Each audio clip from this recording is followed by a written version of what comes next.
Oke guys, assalamualaikum warahmatullahi wabarakatuh. Nah, jadi pada kesempatan kali ini saya itu ingin berbagi cerita kepada sahabat-sahabat, tentunya sahabat dari Indonesia yang bertekad untuk menjadi PMI ya. Jadi dalam kondisi masih pandemi COVID-19, jadi ketika kita mau masuk jadi PMI, masuk ke Taiwan itu kita diharuskan karantina dulu. Sebelum masuk itu kita harus karantina di Indonesia selama 3 hari, dan setelah di Taiwan juga kita dikarantina selama 1 minggu. Nah, pada kesempatan kali ini guys, saya itu ingin berbagi cerita kepada sahabat-sahabat, tentunya untuk berhati-hati. Karena ketika kita di karantina, kita makan di hotel mana, di hotel Taiwan itu pihak hotel yang menyediakan. Jadi bukan kita yang meminta, dan kita tidak bisa memilih makanan apa yang kita inginkan. Kita hanya bisa nurut-nurut saja ya, tentunya makanan apa yang dikasih dari pihak hotel. Nah, oke guys. Ini saya tuh sedang di Taiwan ya guys. Pemandangan di Taiwan guys. Nah, jadi pada kesempatan kali ini yang terutama saya ingin kasih tahu kepada sahabat-sahabat, yaitu soal olahan makanan yang berada di Taiwan. Nah, jadi guys, ini nih saya saya unboxing ataupun review atau apalah, entah nggak tahu ya. Jadi pada kesempatan kali ini tuh ya guys, saya itu dikasih makan kayak gini guys.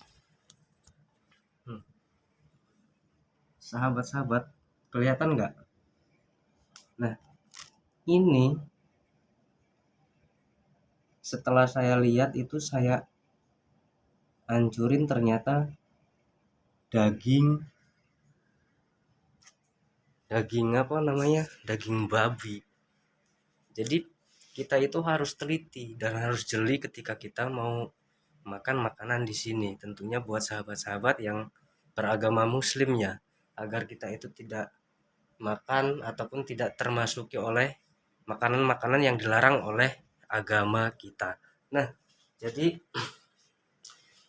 ketika kita membedakan makanan itu daging daging apa, itu perbedaannya daging sapi, daging babi. Itu kalau daging babi itu apa namanya, seratnya lebih gede-gede, dan dia kalau dimasak itu warnanya putih. Kalau daging sapi itu kan agak coklat-coklatan gimana gitu. Nah, kalau ini putih guys. Nah, sahabat bisa lihat di sini putih. Ini daging babi nih guys. Jadi tidak jadi saya makan. Nah, sebelum berangkat ke Taiwan, saya sarankan buat sahabat-sahabat yang baru mau masuk ke Taiwan itu harus membawa makanan, cemilan, cemilan ringan ataupun makanan apa buat jaga-jaga ketika kita masuk Taiwan karantina itu, dikasihnya daging seperti itu. Di sini saya juga bawa mie ya guys. Jadi saya tiap hari itu cuma makannya mie guys, kadang-kadang ya dilihat-lihat, kadang juga ada daging ayam. Kalau daging ayam itu kita sudah jelas pasti tahu, tapi ini daging sapi sama babi itu tidak beda jauh, makanya kita harus teliti. Dan kalau bisa sebelum masuk ke Taiwan kita itu membawa makan makanan seperti ini, agar supaya ketika kita dikasih daging babi kita bisa makan yang lainnya yang lebih halal, khususnya buat sahabat-sahabat muslim ya guys. Nah, jadi mungkin itu saja pesan dari saya buat sahabat-sahabat CTKI ataupun PMI, calon-calon PMI yang akan masuk ke daerah yang khususnya non muslim. Harus hati-hati ya. Oke, assalamualaikum warahmatullahi wabarakatuh.